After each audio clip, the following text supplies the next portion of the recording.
Hey there, I'm Lainey Lipsky, parenting coach and master teacher. Parenting is hard. I totally get it, and I'm here to make it easier for you.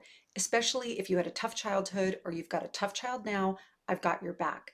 So take a deep breath, relax, and check out this clip from my coaching group this week. And remember to hit like and subscribe if you like my vibe. Let's get started.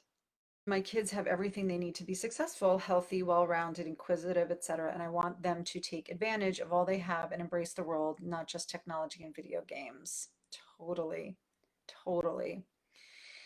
Dude, so this thing about kids being hooked on technology and video games, it is a real thing. And um, what I find frustrating is that um, well, there's a lot of literature now around finding balance, like not all tech is bad. And because I think that there's so much,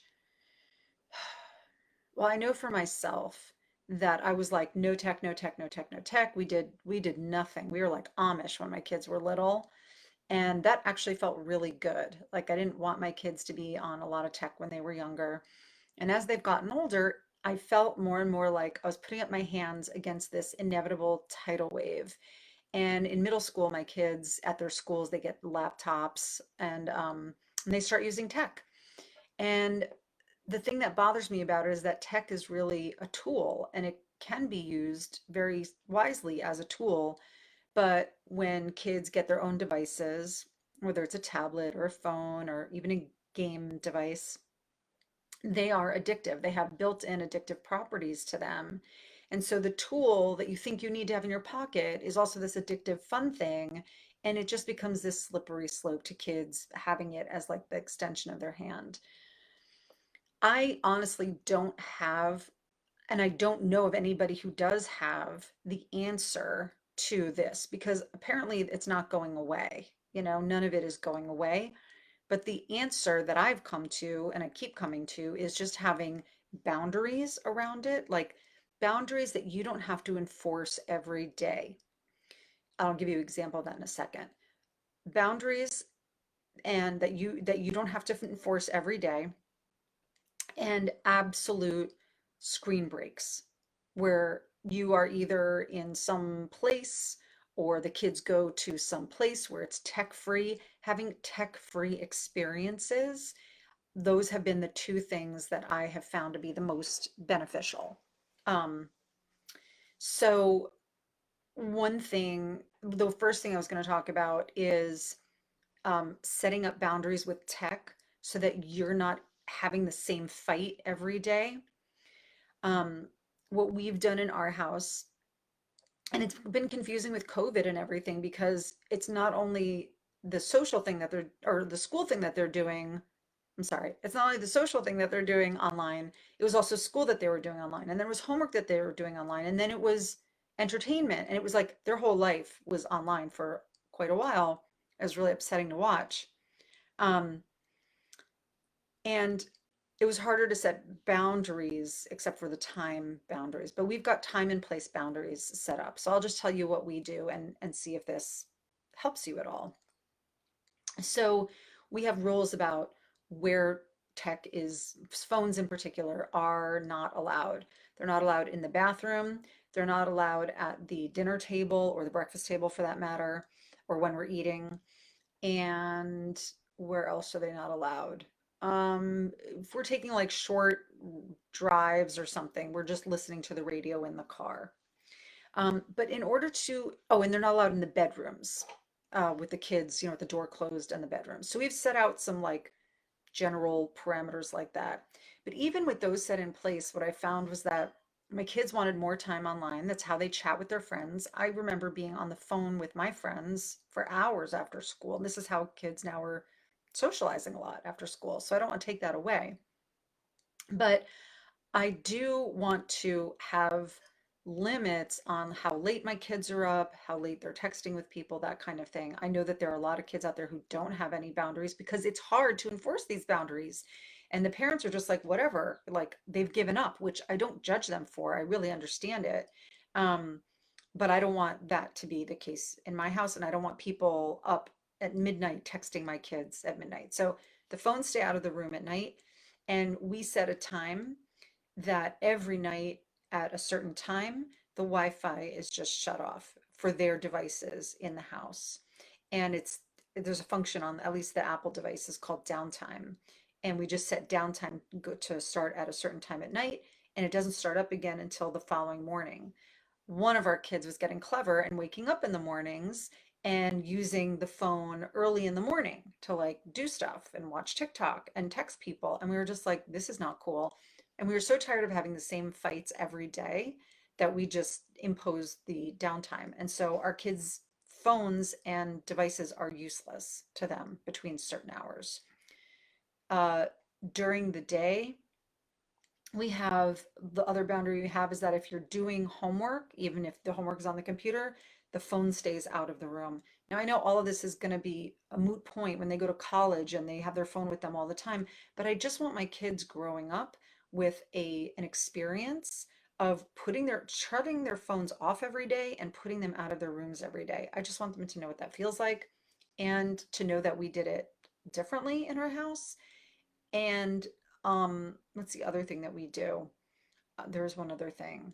Um, we have a detox day every week where there's just no screens, none.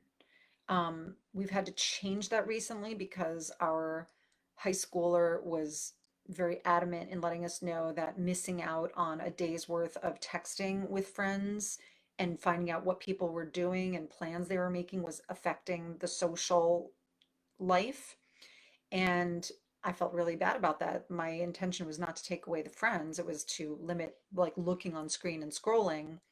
So we set up the parameters on the phone to be only text available, I think, on the text on the detox days.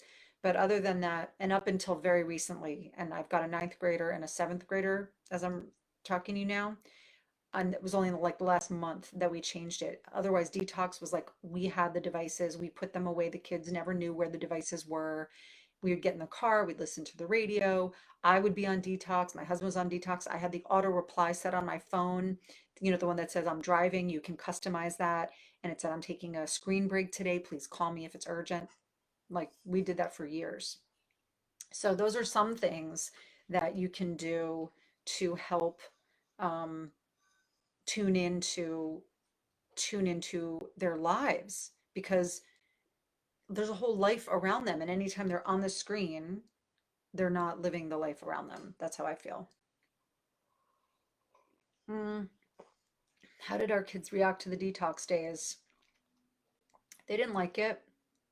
They didn't like it, but after, and it took a while for them um, um, to feel the gravity, like the seriousness of what we were doing and that we weren't going to bend.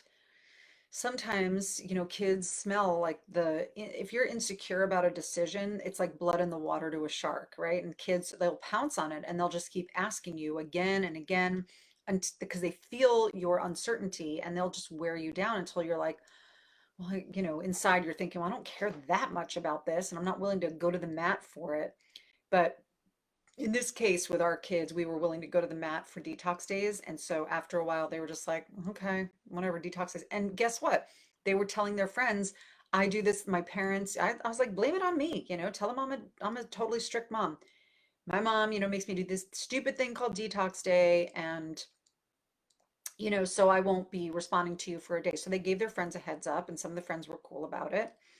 And, and I remember at my son's school, there was a lecturer, a tech person who came in talking about balance with technology and all these things that all the parents are supposed to do. And I'm like, oh my gosh, this is really hard. And she asked the question, who here takes a digital detox day? My son was the only one in the school who raised his hand.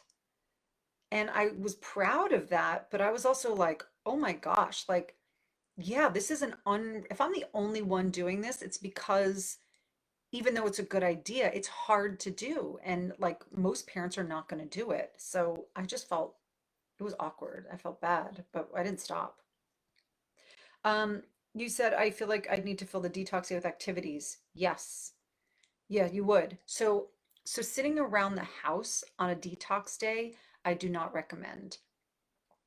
Having a detox day means that it's best to be outside and to have it be somewhat scheduled, not like back to back to back to back, um, but kind of like summer camp does in a way, like keep the kids busy. The most success we ever had was when we would take a drive and then go and do like a hike or something, and then go out for lunch. And we would take a drive, and then we would maybe go out for dinner, or maybe we'd be home for dinner. And we would have family game night on those nights as well, because it was a whole day. It takes some planning, and it definitely takes commitment from both partners if it's a two parent household, because if your kids find even one of you eh, sneaking your phone, they're going to get really pissed, and rightfully so. It's a great exercise for everybody. But that said, if your partner isn't totally on board, or maybe you're not totally on board, make sure your kids don't see you sneaking your devices, because that would really backfire. But it's a great exercise for all of us, right? To like actually take a detox day. The other heads up I will give you is that it does require some planning ahead of time. Like if you're going to hang out with somebody, or if you're going to go to, I don't know, go to a place that you've never been before and you need directions, that's not something that you would be able to technically to pull up on your phone. Maybe you have that navigation thing in your car and there's no problem there. Um, but so you don't want to be making exceptions for detox day for yourself, right? Because it just kind of undermines your credibility with your kids. So it's a good little experiment. And so yes, the long answer to that is yes, you'd need to fill the detox day. And it's an interesting thing to ask your kids, like what would you want to do? Morning, it's basically a morning activity and then an afternoon activity, and then in the evening could be family game night, or hanging out with friends or whatever. So I'm going to say really hard to do, because unless you're living in a community where like let's just say a religious Jewish community, and people are doing what's called Shomer Shabbos, where they're not using electronics at all for the day, but it's the whole community not doing that. And so the kids, can run around from house to house and they're hanging out together, and it's part of the culture. That's the only scenario, or maybe Amish culture, right? Um, that's the only scenario I know of in which it wouldn't be a real struggle to make this happen. But you have to anticipate some backlash from your kids, and especially as they get older, for sure, and be willing to find some compromises in there, like I had to do recently, like I told you. I really hope this video was helpful to you. Feel free to share it and use the comments to ask a question or to request a topic for the future. We've got links below for free support with things like discipline, teaching your kids how to be more gritty, and how to be more patient with your kids, plus access to my free coaching group. So be sure to check those links out. And remember, we get one shot at parenthood. Our kids only get one shot at their childhood. So let's make it count.